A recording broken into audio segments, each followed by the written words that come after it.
An awesome start for the Phoenix Suns to begin this NBA season as they took on the Los Angeles Clippers in the season opener, and the Suns walked away with a win, squeaked by winning in overtime on the road in the Clippers' new arena. We are going to break down what we saw in this season opener and what we think this could lead to as the Suns are looking to continue on this season as we are looking to win a championship here in Phoenix. This is Suns Digest. My name is CJ Pierre. I'm breaking it down for you guys. It was a late one as the Suns beat the Clippers in LA in overtime. It went late into the night, but we are here to break it down for you guys, just like we will throughout the entire course of the regular season. Before we get into the game and what happened, we noticed that about 81% of you guys have been watching our videos, and we appreciate that, but you haven't subscribed to the channel just yet.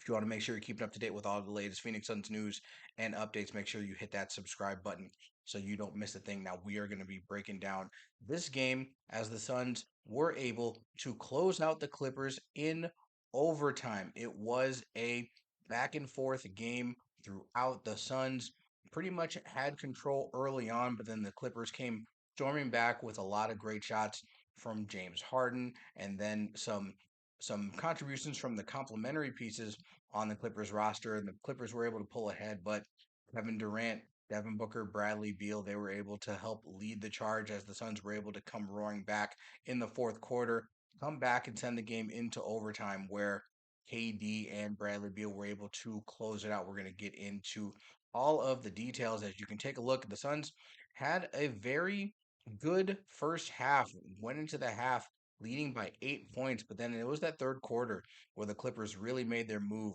outscoring the Suns by 10 points. But then Phoenix was able to claw back into it, like I said, in the fourth quarter and then take control in overtime, particularly attacking the basket and getting the Clippers in foul trouble. Two members of the Clippers fouled out of this game, Terrence Mann and Ivan Zubac, and then that led to the Phoenix Suns getting most of their points from the free throw line in overtime. Now, if we take a look at some of the stats from the game, the Suns did pretty well shooting from the field, shooting 48%, made 15 3-point shots. That's something that Mike Budenholzer is really emphasizing that he wants the team to shoot up more threes. They took 38, made 39% of their 3-point shots. And then again, now they struggled early from the free throw line, but it was really late where they really got it together. They ended up missing 9 free throws, shooting 73% total, but late in the game and perfect from the free throw line in overtime, and that really set the stage. They did get out rebounded by the Clippers 42-51, and they did also get out assisted. But the Suns really did dominate on the defensive end and really showed some promise. 9 blocked shots with just one from the Clippers. Clippers don't really have a perennial shot blocker in their lineup, so the Suns were able to take advantage of that. Uh, However, the Clippers did win the battle in terms of points in the paint. That was mainly due to a lot of James Harden and his penetration. But the Suns were able to eventually overcome that and win this game. Now, a couple of things that I want to highlight over from this game that we can look at moving forward. The first thing that we have been preaching on this podcast: point guard, point guard, point guard, and that begins and ends with Tyus Jones and what he was able to do in his first official game as a member of the Phoenix Suns and being the starting point guard of this team. He had a really nice and solid game, a really impressive showing for the guy who is going to be the floor general. Really, really controlled the pace, controlled the tempo. As when the game was starting to seemingly get away from the Suns and the Clippers ended up taking that lead in the third quarter. And Tyus Jones really seemed like he settled the ship down, doing exactly what we thought he was going to do and what the Suns brought him in to do was really facilitate what was happening and get his guys in positions to make plays. He scored 11 points, had 8 assists, no turnovers from Tyus Jones again. One of the assist to turnover machine that he was. He also had 2 steals and then got himself a block shot in the game as well. I think Tyus Jones was my MVP for this game, and he is really, I think, the biggest reason why the Suns were able to walk away with a win. Now, obviously, there were other major contributions. Kevin Durant had a really nice game. Devin Booker struggled. He also fouled out in this game, and it wasn't really his best showing on the road, but another one player that I think a lot of Suns fans were really highly anticipating to see what he was going to do was Bradley Beal. And Bradley Beal, he showed out. I think he honestly, this might be one of his better games as a Phoenix Suns player. Notice that Devin Booker was struggling. Notice that Book didn't have his shot going, and Bradley Beal was aggressive. When he had the opportunity, he attacked the basket, got to the free throw line, and he put pressure on the Clippers defenders to really not only just keep focus on him and keep things open for Kevin Durant, but he was able to attack and was able to make some shots, make some big shots, and that really gave the Suns, that leg up because when it comes to them versus the Clippers, the Suns just have more firepower, and Beal is a big part of that. He scored 24 points in the game, got 3 rebounds, didn't really do much in terms of playmaking, and that's really, kind of important. That's why you bring a guy like Tyus Jones, only had the one assist, but he was too shabby on the defensive end. He did get a steal. He had a block shot as well, and he didn't really find himself in too many, uh, bad positions, particularly when he was matched up with guys like Norman Powell of the Los Angeles Clippers. So big game from Bradley Beal, big game from Tyus Jones, and those are two things that I wanted to highlight. The last thing we're going to talk about here is the Suns show off their depth. We have talked about how the depth of this team is really going to be the thing that carries it. And Mike Budenholzer didn't wait very long to kind of show off exactly what he thinks of this team in terms of, you know, how many guys he thinks can be players on this team. Take a look at it right now. Take a look at the bench. You see there 6 guys coming off the bench. That's right. It was an 11-man rotation for the Phoenix Suns in this game. I had projected that it may bump up to 10. Mike Budenholzer said, hold my beer. And he said, we are going to roll out 6 different guys. And we talked about the main 4 off the bench, Royce O'Neal, Mason Plumlee, Monte Morris, and Grayson Allen. Those are going to be the guys who probably have locked in. But Mike Budenholzer showing his faith in the rookies, both Ryan Dunn and also Iguodaro, both playing minutes. Ryan Dunn 9 minutes, also Iguodaro 12.